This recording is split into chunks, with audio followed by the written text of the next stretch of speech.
النقطة الرئيسية لهذه الحلقة حتى لا نذهب بعيدا عن الدور الإيراني.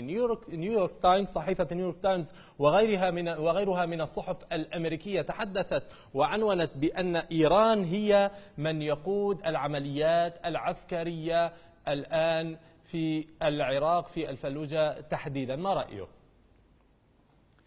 اليوم العمليات التي تقوم في الفلوجة عراقية صرفا، لا تشارك بها أي جهة، فقط نوع من الغطاء الجوي للتحالف الدولي.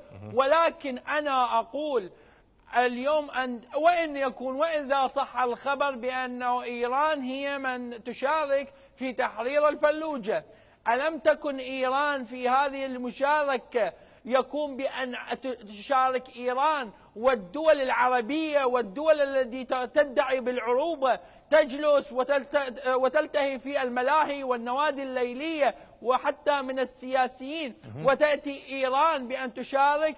ألم يكن عار عليهم بأن اليوم يخرجون من هنا وهناك ويقولون إيران وقاسم سليمان يشارك وهم يجلسون في الدول الأوروبية وما شابه ذلك؟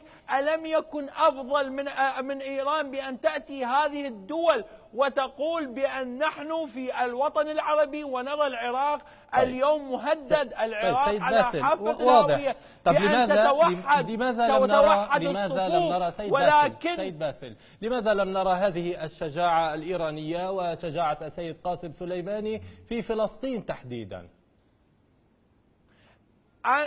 أن كنا إلا في فلسطين أنا أتوقع بأن يوجد كذلك نفس الشجاعة، كما اليوم نفس الشجاعة يوجد في سوريا ويوجد في أي منطقة بأن يدخل بها عصابات داعش.